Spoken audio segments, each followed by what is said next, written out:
softly and pushed away from the loneliness. Clay would have kicked my ass if he knew I was still grieving him this strongly. We'd promised each other long ago if one survived the other, we wouldn't mourn. We would find the strength to move on and learn to live again. I'd only agreed to the crazy-ass pact because I genuinely believed we'd die within months of each other at the ripe old age of 102.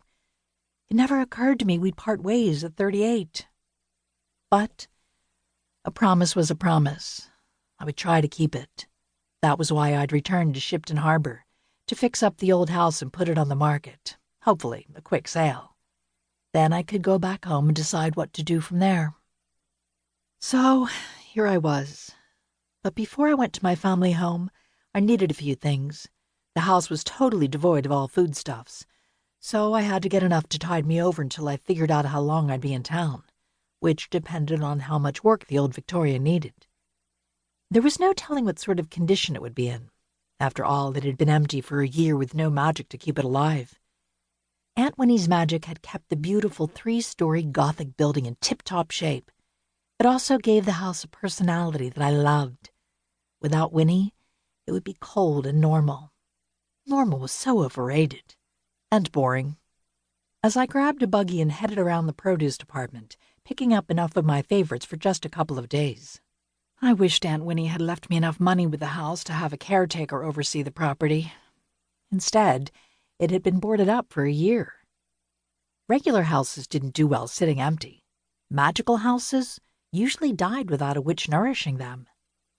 As I looked at the apples, I fought my sadness.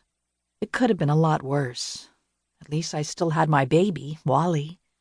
So I focused on the mission, sell the house and make enough money to get back to what was left of my life. To the home my son grew up in.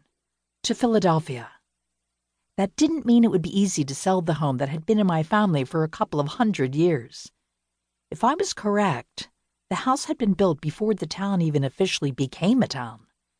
I'd never really paid too much attention to the history of it or anything. Maybe I should have. Ava? Ava how? Cringing, I closed my eyes briefly and prayed to the goddess to give me strength. I knew that voice, and it belonged to the absolute last person I wanted to run into tonight, or ever. I was grimy from the long trip, not to mention exhausted. I needed a sandwich and an enormous glass of wine. Or a whole bottle. Definitely I deserve a bottle after facing my #1 high school nemesis. Turning, I plastered my best PTA mom smile on my face. Olivia Lockhart. I flipped my long brown hair over my shoulder and prayed I'd be able to extract myself as soon as possible. But high school was a long time ago. We were adults now. It would be fine.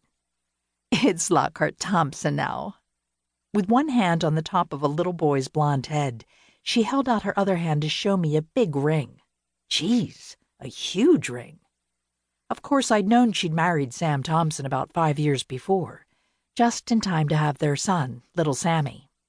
Sam and I had been best friends for as long as I could remember, even after I moved away. We kept in touch. Of course, I'm not used to you with that name, though I'm thrilled my Sam has found the love of his life. I sincerely was happy for him. He and Olivia hadn't been friends in high school, and then afterward Olivia had married and divorced. After her divorce, she and Sam ran into one another when Olivia was rear-ended, and Sam picked up the call. And he'd fallen hard. I'd been a bit dismayed that my best friend was in love with the biggest busybody Shipton Harbor High had ever seen. But who was I to pooh-pooh on his happiness? Olivia, however, damn well knew my last name. I'd just seen her a year ago at Aunt Winnie's funeral. I'm Ava Harper now, and for the last 20-odd years, I might have been widowed, but I'd kept Clay's name. I'd kept anything that had reminded me of him, even though he died 5 years ago. Right after Sam and Olivia got together, actually. That was a hard and dark time for me, but I somehow managed to be happy for my BFF. And in return, Sam listened to me through the tears and then the anger of grief. Olivia put her hand over mine on the handle of my cart. Her sympathy seeped into my hand, and to my surprise, it felt genuine. That was new. The last time we spoke, Olivia had wanted to burn me at the stake, or on a cross. Then again, that was right after she'd found out I was a witch. She squeezed my hand. Sam told me